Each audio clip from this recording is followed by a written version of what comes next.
Your brain is a time travel machine, but sadly it's stuck on rewind.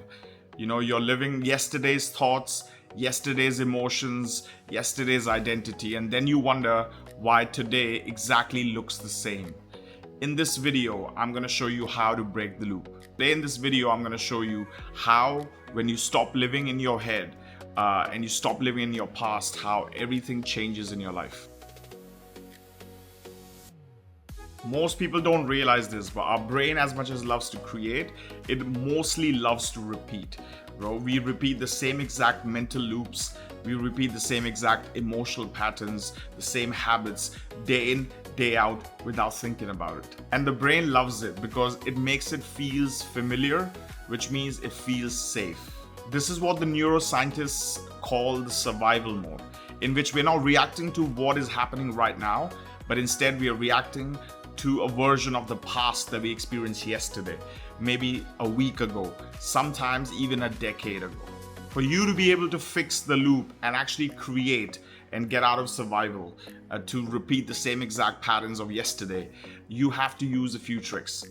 The number one thing is our brain's ability and addiction to repetition. There is a principle in the brain: what fires together wires together.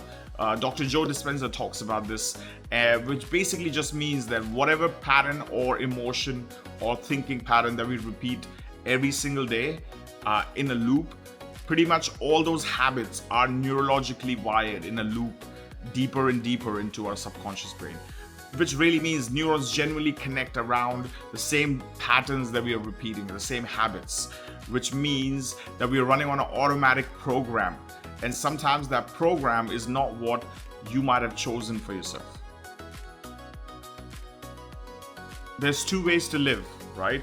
Like I mentioned, in survival, we tend to live in our past, live in the bad memories of shame, guilt, all the things that happened from us in the past. The body's in consistent stress and we are reacting to what happened yesterday, right? It is a very, very hard place to be. But sadly, a lot of people, including myself for a big part of my journey, lived in survival. Creation is very, very different. In creation, you're not creating future from the memory of the past. Instead, you're pulling the future that you want to create into the present moment by how you feel and your imagination and a very clear intention. The second way of living really allows you, the creation mindset really allows you to create what you want and do a blank slate on how things you want them to be. So if you're living in survival, you will not be able to create the life you want by simply repeating the old things that keep happening and expecting a different outcome.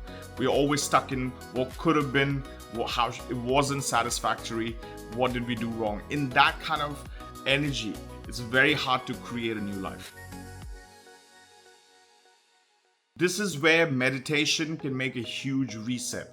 Not in a traditional sense people think, right? To just sit there and do nothing and just focus on the emptiness. It is too boring for most people. When you're meditating, yes, you are getting clean and relaxed.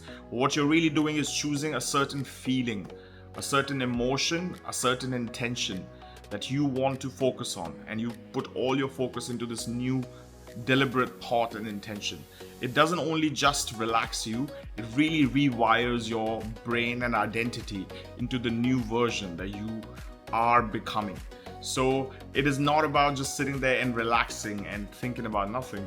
It's about relaxing your body and your mind and your heart to a point where it's very suggestive to a new idea. And that's when you pour in an emotion, elevated emotional gratitude, love, an excitement for your future, whatever it might be, as a single thought that you can hold on to that helps you rewire your whole nervous system. So here's my challenge to you. For the next 21 days, me and you, let's both try this challenge where we sit down for 15 minutes a day and we relax ourselves, put on some nice music, create an environment where we can feel safe. And once we do that, we ask ourselves every morning, what is the emotion or pattern that I'm carrying from yesterday? Once you feel into what you're carrying into this moment, I want you to notice it, I want you to breathe into it, and I want you to let it go. And once that is gone, now you can create a new version, a new identity of who you want to be, or the future you want to have. Then you can imagine the feelings that this new version of you is feeling. Not as a hypothetical, but as in this moment, imagining yourself to be the person who has the abundance they need, who has the relationships you want, who has the finances you want, that future amazing role model version of yourself. I want you to touch it, taste it, feel it in this moment. Because here's the interesting part. When you do this 15 minutes a day, your brain doesn't really know the difference between the imagined version of who potentially you can be and the reality. And when you really strongly feel that you have access to that here, you rewire your brain and your identity to really become that person in your life. So try this out and see how it makes a huge difference in the decisions you're making, in your relationships, and in your work, and how you are day to day. And it will literally change your life. And what you will find on the other side of it is a version of yourself that is free from any loop and completely free to be who you want to be and create the future and the dream that you want to live. If you have a pattern like that you recognize in this 21-day journey, please drop in the comments below what is that pattern that you're willing to stop repeating. I love to read all the comments. And if you are someone who's looking to awaken your heart and have big goals and want to make a huge impact without losing your humanity, your peace, and your soul, then I want to show you how to keep your soul and still hit your big goals. This is Shay signing off. Until the next time, keep tuned and feeling, man. I'll see you in the next video.